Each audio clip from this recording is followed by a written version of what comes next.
Pemirsa, ribuan pengunjuk rasa yang menggelar aksi damai di depan Istana Merdeka dan sejumlah titik di Jakarta hari ini mendapat pengawalan ketat kepolisian. Tidak hanya ormas Islam yang berada di Jakarta, massa yang berunjuk rasa juga sebagian besar berasal dari daerah. Unjuk rasa dipicu pernyataan calon Gubernur DKI Jakarta Basuki Cahayapurnama terkait surat Al-Maidah ayat 51 di Kepulauan Seribu beberapa waktu lalu. Pengunjuk rasa menuntut Ahok diproses hukum karena diduga sudah melakukan penistaan agama. Apa efek unjuk rasa yang digelar hari ini terhadap Ahok? Apakah unjuk rasa akan menggerus elektabilitas Ahok atau justru semakin menaikkan elektabilitas Ahok?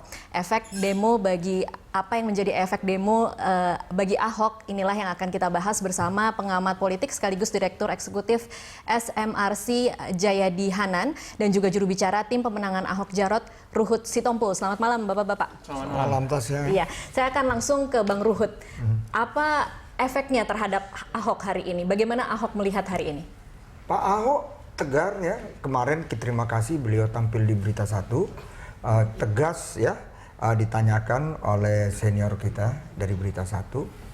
Karena itu saya tadi senang sekali karena kemarin saya sudah dengar statementnya. Tadi kan banyak rumors Pak Ahok mengundurkan diri, tapi kemarin saya dengar, oh saya tidak, saya mengalir, saya tetap maju. Oke, hari ini tetap belusukan atau tetap belusukan di beberapa titik. Di beberapa titik. Di mana? Jadi bahkan kemarin, Bang, aku mau belusukan di tempat yang kemarin. Itu yang di Kebun Jeruk itu, yang bikin rame-rame itu bukan orang situ. Tapi karena tahu dia ada di situ, ya datang lain yang aneh-aneh. Kan kasihan, RT RW kena dipukulin dan lain sebagainya. Oke, kalau cara-cara seperti itu nanti akan muncul di titik-titik di mana Ahok memilih untuk belusukan, sudah ada strategi yang diantisipasi oleh tim Ahok Jarot? Ya, jelas ada, tapi memang kita prinsipnya mengalir. Karena jujur saja, bukan hanya di Indonesia, di dunia, siapa yang terjolimi, siapa yang ditekan, di apa biasanya orang jadi bersimpati. Faktanya sebelum demo ini, demo 2-3 minggu yang lalu Jumat, polling kami udah sempat 30-an loh, langsung naik ya di tempat bapak kita ya, paling dipercaya nih polling 44 lebih. Begitu juga yang lain-lain, ada yang 46 dan 47 loh. Jadi terlihat di situ rakyat itu, Ahok kan sudah bukti bukan janji, kok diginiin gitu. Apalagi lihat demo tadi, aku senang sekali. Terlihat demo tadi bukti-bukti Ahok, apa itu? Bayangkan itu indahnya TV-TV kayak ini kan mengambil dari helikopter dari apa. Terlihat sungai kali yang di samping Istiqlal bening, bersih ya. Taman-tamannya bersih. Orang lihat, oh, memang Ahok ini oke punya, salam dua jari. Oke, baik, saya ke Pak Jayadi. Pak Jayadi, apa catatan Anda tentang demo yang terjadi hari ini? Ya, pertama saya mengucapkan selamat ya kepada bangsa Indonesia.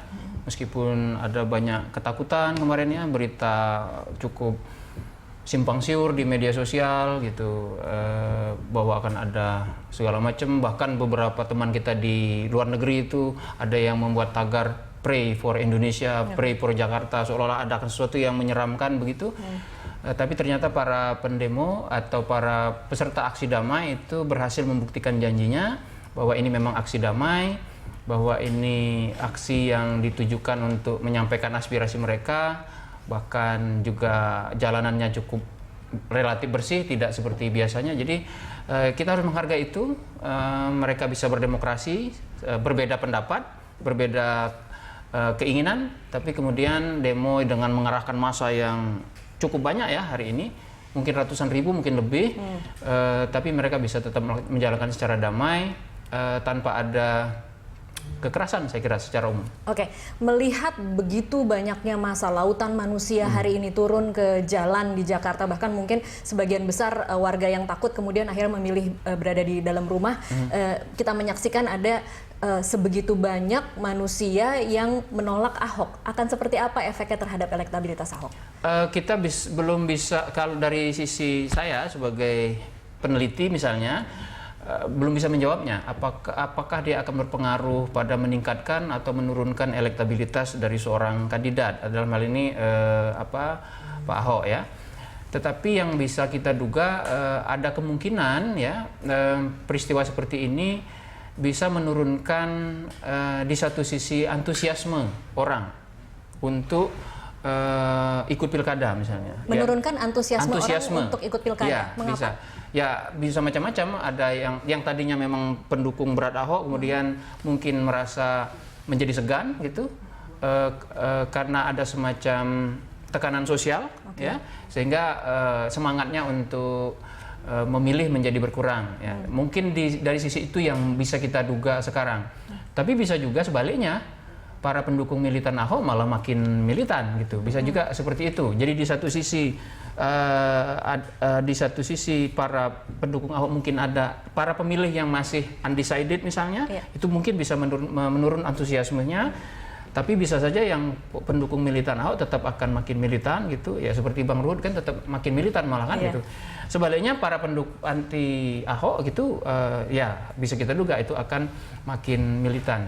Tapi bagaimana itu diterjemahkan menjadi angka itu belum bisa kita ketahui sampai misalnya kita melakukan polling kembali. Iya, melakukan survei lagi. Oke, kalau kemudian kita mengambil kacamata dari sisi Ahok, apa yang harus dilakukan seorang Basuki Cahayapurnama ketika ada lautan manusia yang memprotes atau meminta dia untuk kemudian diproses hukum terkait dengan kasus dugaan penistaan agama?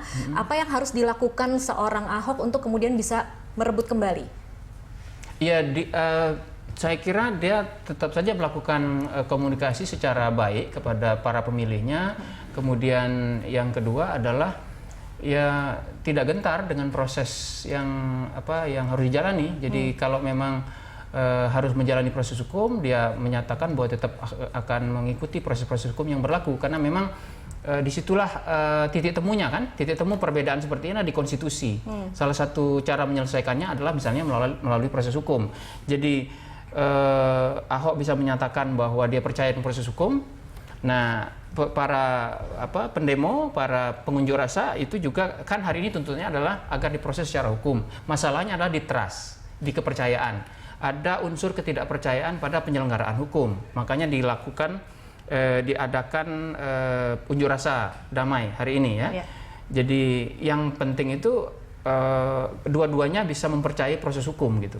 Oke, saya kembali lagi ke Bang Ruhut. Bang Ruhut, sudah ada tidak hitung-hitungannya efek atau dampak yang akan terjadi pada elektabilitas Ahok, penurunan berapa persen kemudian akibat apa yang terjadi hari ini? Jadi pertama apa yang dikatakan Pak Jayadi itu benar, ya. Kami langsung konsolidasi dengan kejadian ini dan memang Ahok itu seorang pemimpin, ya. Tepat menjadi gubernur DKI, kenapa saya katakan pertama beliau meminta maaf, ya itu salah satu, ya dengan kerendahan hati 10 jari memohon maaf, walaupun beliau merasa beliau nggak salah kok, tapi udahlah biar untuk mereda dia dengan jiwa besar minta maaf. Kalau lihat hari ini tampaknya minta maaf masih belum cukup kayaknya, Bang. Ya, enggak udah itu. Iya. Ya saya jujur aja kalau lihat demo tadi itu semua minta Ahok dipanggil, diperiksa. Ahok belum dipanggil aja sudah datang. Jadi kan mereka nggak tahu, karena saya tahu sebagian besar demo itu ini kata TV orang dari luar kota Jakarta. Ahok sudah pernah datang kok, langsung menghadap. Dan mengenai hari Senin, Ahok akan datang. Bahkan dia ngobrol-ngobrol sama saya nggak ada masalah bang. Mau diperiksa, mau disidangkan pun biar rakyat tahu apa permasalahan di Pulau Seribu itu. Biar terang benderang. Karena saya lihat demo tadi mereka nggak tahu masalah juga kok. Itu kan fakta. Kan? Percayakan kepada pangti kita, Presiden Republik Indonesia ke-7 tegas kok, ya. Proses hukum berjalan kok, ya. Kita lihat, ya, bagaimana Kapolri kita bekerja dengan jajarannya, ya. Begitu juga Bapak Pangap kita bekerja, jadi nggak ada masalah lah. Tapi betul apa yang dikatakan Pak Jayadi tadi, kita terima kasih, ya. Semua demo tadi berjalan dengan baik, betul damai. Tapi yang saya paling terima kasih kepada polisi sebagai Kantipmas dan TNI sebagai pengamanan. Jadi semua berjalan dengan baik. Iya, saya setuju ya. Jadi damainya aksi pada hari ini kerjasama berbagai pihak. Satu tadi kita sebut para pengunjuk rasa menepati janjinya, melaksanakan tertib. Yang kedua polisi juga menanggapi, mengamankan ini dengan secara proporsional, dengan cara yang damai. Dan pemerintah juga cukup sigap untuk menanggapi. Cuman memang masih saya tidak tahu apakah sudah selesai itu.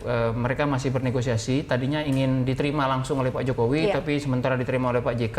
Bagaimana prosesnya itu masih belum selesai kan? Baik, kalau Anda melihat kasus ini kan belum selesai, masih akan ada pemanggilan minggu depan, kemudian mungkin kasusnya masih akan terus memanggil sejumlah saksi, bahkan mungkin memanggil Pak Ahok. Apakah nanti di tiap momentum ketika masyarakat diingatkan kembali bahwa kasus ini masih terus bergulir, itu kemudian akan sedikit demi sedikit juga menggerus elektabilitas? Iya, bisa jadi kalau misalnya kalau misalnya tim Ahok tidak bisa menanggapinya dengan baik, misalnya menanggapinya dengan emosional atau menanggapinya dengan kesalahan komunikasi yang baru, misalnya kan bagaimanapun kita harus menyatakan secara politik peristiwa di Pulau Seribu itu adalah semacam kesalahan komunikasi dari segi politik ya, gitu, sehingga menimbulkan gelombang protes gitu. Jadi, nah jangan sampai political gaffe kalau istilah orang di Amerika sana itu terjadi gitu. Jangankan terkait dengan soal agama ya, seperti di Amerika Serikat yang sekarang sedang berlangsung juga, Hillary Clinton itu salah menyatakan para pendukung Trump itu deplorable, orang-orang yang bisa dibuang ke kotak sampah. Itu menimbulkan gelombang protes yang luar biasa juga dan menimbulkan menggerus elektabilitas Hillary untuk beberapa minggu. Nah, jadi tergantung kepada itu. Yang kedua adalah tergantung kepada bagaimana sejauh mana peristiwa atau proses hukum itu menimbulkan kepercayaan di kalangan masyarakat yang sekarang menuntut agar itu dilaksanakan secara transparan, secara objektif ya. Karena persoalannya di situ. Kan sama-sama Pak Ahok mengatakan mau menjalani proses hukum, ya kan? Para pengunjuk rasa menyatakan juga harus memproses secara hukum. Tapi tetap ada protes. Kenapa? Karena ada itu tadi, ada gap kepercayaan itu. Nah, jadi ada kekhawatiran proses hukumnya tidak objektif karena yang menjadi yang diduga, orang yang menjadi terduga ini adalah orang yang dianggap bagian dari pemerintahan secara politik gitu.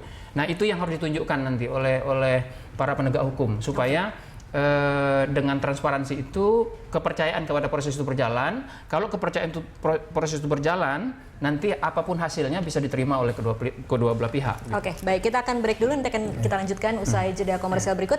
Pemirsa, tetaplah bersama kami.